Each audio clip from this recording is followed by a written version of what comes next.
में ल्यूमन के बाद किसमें एल्वियोलाई डक्ट्स की ल्यूमन में एल्वियोलाई डक्ट ओपन होती है, फिर किसमें मेमोरी डक्ट्स में मेमोरी डक्ट्स ओपन होती हैं, फिर एम्पुली में एम्पुली ओपन होती है, फिर लेक्टिफेरस डक्ट में, और लेक्टिफेरस लास्ट में ओपन होता है किसमें निपल्स में। ठीक है, from where milk is sucked out.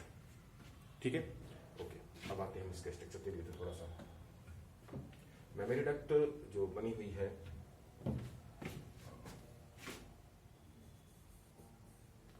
This is our, ये क्या है, ठीक है, 1 मिनट।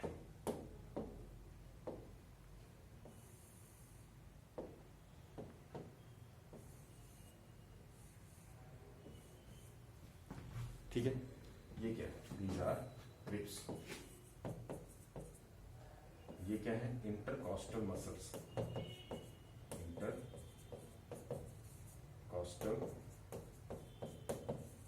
मसल्स। ठीक है, ये इंटरकॉस्टल मसल्स हैं। इंटरकॉस्टल मसल्स बात यहाँ पर क्या आएगा आपका, अब नेक्स्ट में आएंगे तो हम लोग का कौन सा टिश्यू आएगा, ये दैट इज कनेक्टिव टिश्यू। ठीक है, कनेक्टिव टिश्यू। फिर फर्दर यहाँ पर कौन सा टिश्यू आ जाएगा, ये आता है हमारा एडिपोज टिश्यू। ठीक है, यहां पर आप देखिए ये पूरा एडिपोज टिश्यू,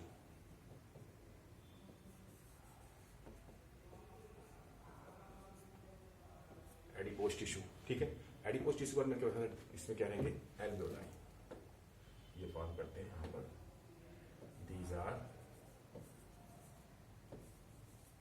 एल्वियोलाइज।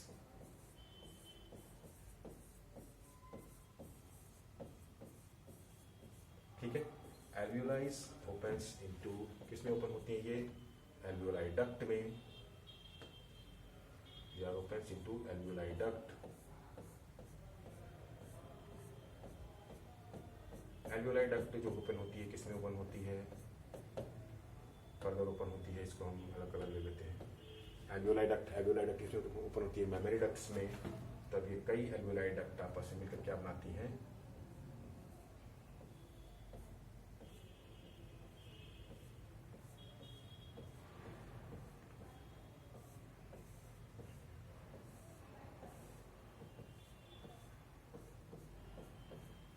ये क्या बनाती है, मेमोरी डक्ट्स बनाती है। मेमोरी डक्ट्स लास्ट में किसमें होते हैं, एम्पुलीज में।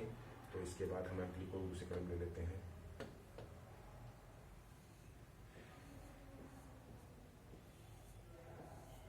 Lactiferous tubules. ठीक है, और लेक्टिफेरस ट्यूब्यूल्स फर्दर किसमें ओपन होती है, एम्पुलीज में।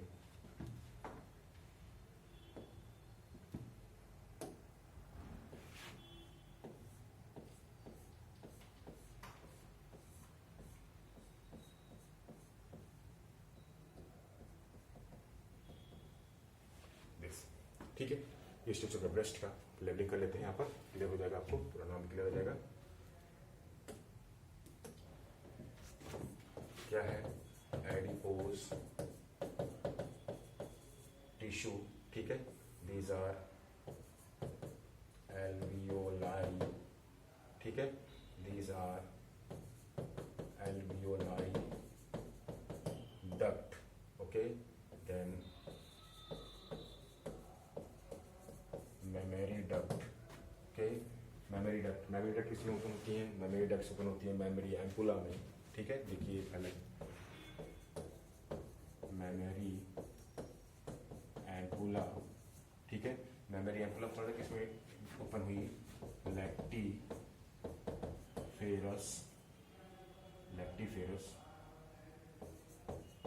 डक्ट्स ट्यूब्यूल्स कहते हैं इसको हम। ठीक है, लेक्टिफेरस डक्ट्स में ओपन होती हैं, और लेक्टिफेरस डक्ट ओपन होता है लास्ट में टेट्स में। ठीक है, और इज कॉल्ड एज निपल। ठीक है, ये क्या था हमारा कनेक्टिव टिश्यू, कनेक्टिव टिश्यू। ये पूरा किसका स्ट्रक्चर हो गया, ब्रेस्ट ऑफ फीमेल। ओके, चलिए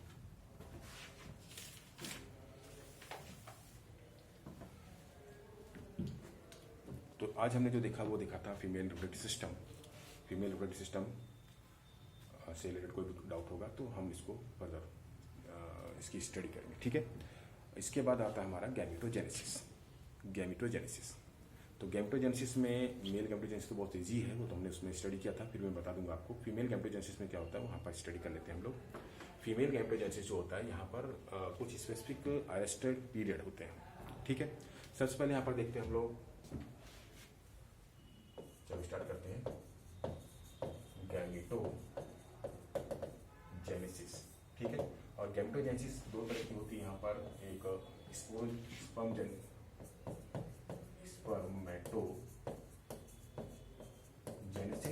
एंड oogenesis।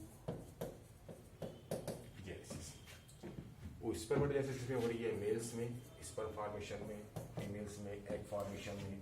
स्पर्मेटोजेनेसिस में क्या होता है कि स्पर्म फॉर्मेशन होता है,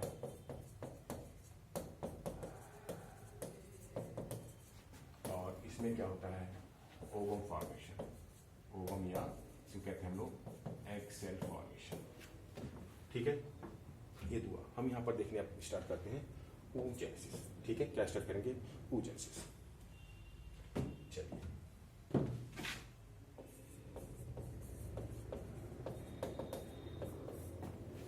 चलो oogenesis में सबसे पहले जो जर्म लेयर होती है, ठीक है, वो क्या करती है, उसमें सबसे पहला डिवीजन, चाहे वो स्पर्मेटोजेनेसिस में है या oogenesis में, जो जर्मिनल सेल डिवाइड होती है वो किससे होती है, माइटोसिस डिवीजन के थ्रू होती है। क्योंकि यहाँ पर दो सेल्स फॉर्म होती है, एक जो बेसल सेल्स है वो फर्दर रिमेन वहाँ रहती है, और जो एपिकल सेल होती है वो एग मदर सेल या फिर स्पर्म मदर सेल में कन्वर्ट होती है। इसके बाद वहाँ पर भी माइटोसिस होता है, ठीक है। तो स्टार्ट करते हैं oogenesis में। oogenesis में क्या हुआ, सबसे पहले क्या होता है oogenesis में, oogenesis कब होती है, ये eight the time of embryonic stage, case में फीमेल्स के केस में eight the time of embryonic stage oogenesis start होती है। सबसे पहले क्या आते हैं, कौन सी सेल कहते हैं, उसको हम कहते हैं primordial cells, primordial germ cells, ठीक है। यहाँ पर कौन सा डिवीजन होगा, माइटोसिस, ठीक है। तो चलो माइटोसिस के बाद क्या बनता है यहाँ पर, सबसे पहले जो सेल बनती क्या कहते हैं ऊपर, oogonia सेल, oogonia सेल्स। ये कब बनती है, at the time of 25th week of pregnancy, ठीक है। ये कब बनती है, 25th वीक, फॉर्मेशन कब हुआ, 25th वीक, ठीक है। कौन सी, IUL, इंटर यूटेराइन लेवल, ठीक है। तो इंटर यूटेराइन यूट्रस में ही एम्ब्रियो यानी फीटस जब 25th वही वीक का होता है तो प्रीमोर्डियल सेल्स से क्या बनी, oogonia बनती है, ठीक है। अब ये जो oogonia होती है ये क्या बनाती है, प्राइमरी oocyte, oogonia किस पर हुई, प्राइमरी oocytes, ठीक है। प्राइमरी oocytes ये क्या होती है, ये 44, क्योंकि अभी इसमें डिवीजन नहीं हुआ, इसमें कौन सा, इसमें मेयोटिक डिवीजन नहीं हुआ, इनका जो होता है 44 प्लस XX, ठीक है, 44 plus XX primary oocyte। Primary oocytes, primary oocyte जो होती हैं, अब यहाँ पर क्या होगा, ये फर्स्ट, यहाँ पर क्या था, यहाँ पर कौन सा डिवीजन हुआ, माइटोटिक डिवीजन, माइटोटिक डिवीजन, ठीक है। अब यहाँ पर क्या होगा, यहाँ पर सबसे पहले मियोटिक डिवीजन स्टार्ट होता है, लेकिन मियोटिक डिवीजन अरेस्ट हो जाता है, यानी first meiotic division arrested in prophase first,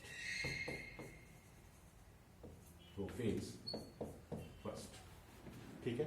meiotic division शुरू होता है, लेकिन वो किस में, कहाँ अरेस्ट हो गया, फर्स्ट प्रोफेज में। फर्स्ट प्रोफेज आप जानते हैं बहुत लॉन्ग वो होती है, इसमें 5 अलग स्टेज हैं, लैक्टोटिन, जाइगोटिन, डिप्लोटिन, पैचिटिन, ठीक है। तो वो उसी की किस में, फर्स्ट प्रोफेज फर्स्ट में अरेस्ट हो गया। अब यहाँ पर कोई डिवीजन या कोई फर्दर कोई भी एक्टिविटी नहीं होने वाली है, ठीक है।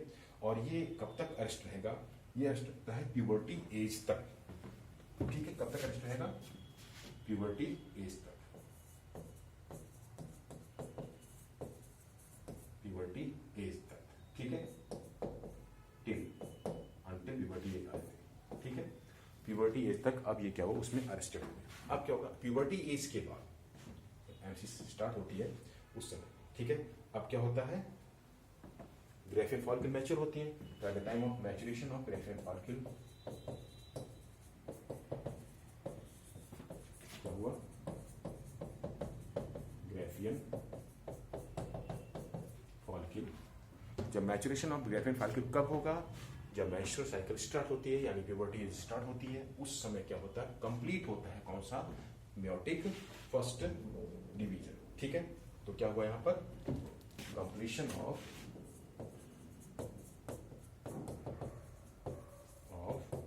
फर्स्ट मेयोटिक डिवीजन, ठीक है। पहला मेयोटिक डिवीजन फॉर्म फाइन, क्योंकि मेयोटिक डिवीजन दो स्टेप में कंप्लीट होता है, first meiotic and second meiotic, ठीक है। तो प्रोफेज फर्स्ट जो यहाँ पर स्टॉप था, अब वो कंप्लीट हो गया, मेयोटिक डिवीजन कंप्लीट हुआ। आगे आते हैं, मेयोटिक डिवीजन कंप्लीट होने के बाद स्टार्ट क्या होगा, सेकंड मेयोटिक डिवीजन शुरू होता है, ठीक है। तो पहला जब मेयोटिक डिवीजन यहाँ पर हुआ, मेयोटिक डिवीजन होता है, तो क्या बनती है, दो सेल्स बनती हैं, ठीक है।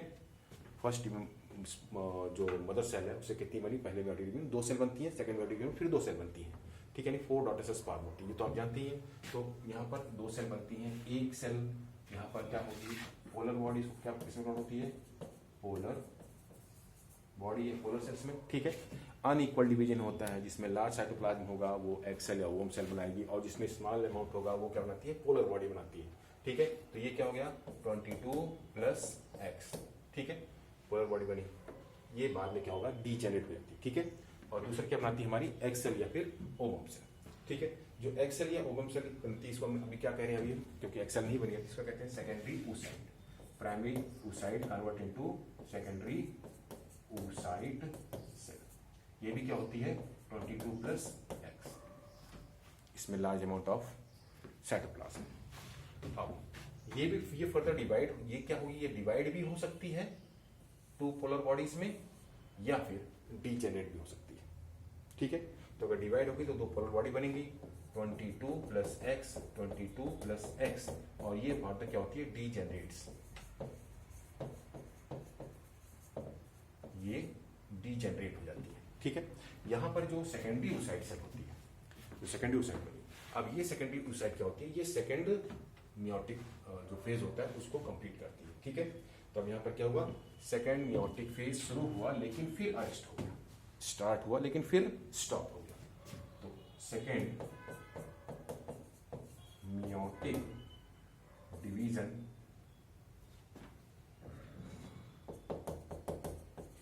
अरेस्टेड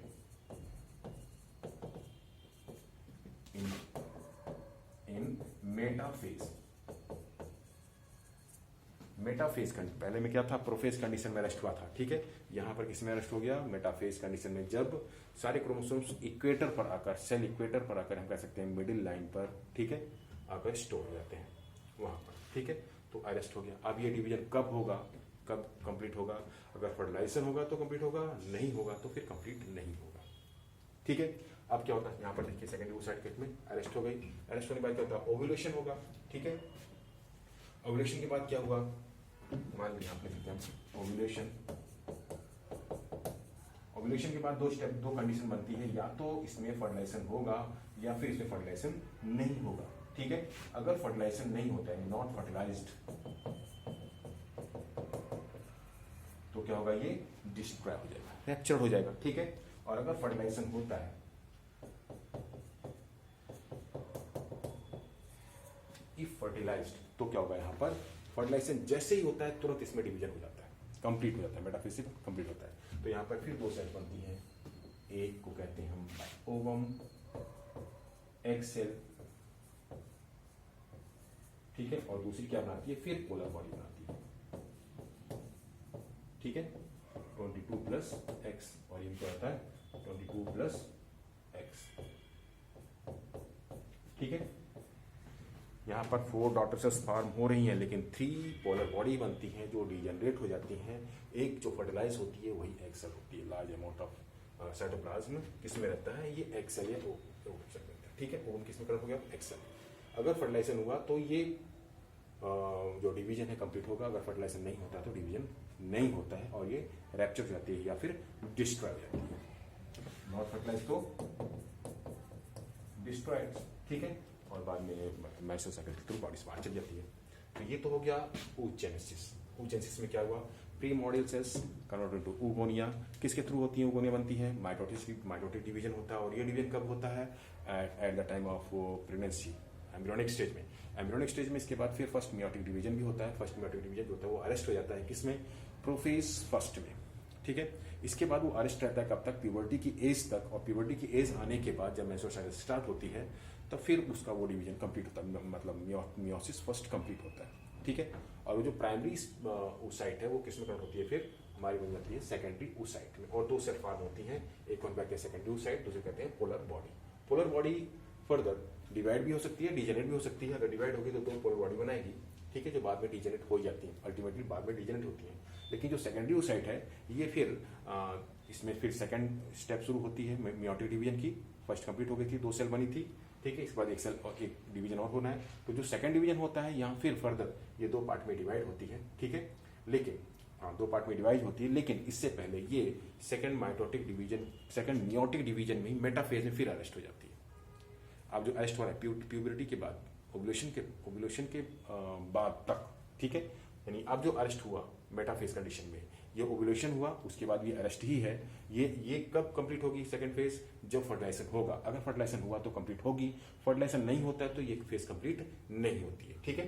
तो फर्टिलाइजेशन हुआ अगर तो ये फिर अल्टीमेटली फिर 2 डॉटर सेल्स में कन्वर्ट होती है, जिसमें small amount of cytoplasm polar body कहते हैं, लार्ज अमाउंट ऑफ साइटोप्लाज्म वो एक्स सेल में कन्वर्ट होती है। फर्टिलाइजेशन लार्ज एक्स सेल में होता है, ठीक है, और अगर फर्टिलाइजेशन नहीं हुआ तो ये डिस्टर्ब हो जाती है। तो ये था oogenesis। तो यानी एक सिंगल जो प्रीमोर्डियल सेल है या oogonia है, उससे कितने एक्सेल फॉर्म होते हैं, सिंगल एक्सेल फॉर्म होता है, ठीक है। लेकिन यही चीज अगर हम स्पर्मेटोजेनेसिस में स्टडी करेंगे तो वहां पर एक सिंगल स्पर्म मदर सेल से कितने फॉर्म होते हैं, 4 स्पर्म्स फॉर्म होते हैं, क्योंकि वहां पर कोई पोलर बॉडी नहीं बनती है, वहां पर सीधा स्पर्म्स बनते हैं। स्पर्मेटिड्स बनेंगे, स्पर्मेटोजोआ बनेंगे, फिर वो रेडी टेस्टिस होते हुए एपिडाइम्स में मैच्योर होते हैं, ठीक है। ये तो इतना हो गया। अब यहाँ पर आता है कि जो एंडोमेटेरियम या मायोमेटेरियम था वो बना किससे है। मैं बता दूं एंडोमेटेरियम जो होता है वो बना होता है किससे बना होता है, ग्लैंडुलर सेल्स है वहाँ पर, तो कॉलमनर सेल्स होती हैं। जो मायोमेटेरियम बना होता है, मायोमेटेरियम वो मसल्स, कौन सी मसल्स होती है वहाँ पर अनस्ट्रिप्ड मसल्स होती हैं, इसको हम इनवॉलंटरी मसल्स भी कहते हैं, ठीक है। इनवॉलंटरी मसल्स का बना होता है, ठीक है। अब नेक्स्ट टॉपिक में हम जो स्टडी करेंगे वो देखेंगे हार्मोनल रेगुलेशन, और उस पर क्या इफेक्ट पड़ता है मेंस्ट्रुअल साइकिल का भी, ठीक है। मेल एंड फीमेल में नेगेटिव फीडबैक क्या होता है हार्मोन्स का, इसकी स्टडी करेंगे। ओके।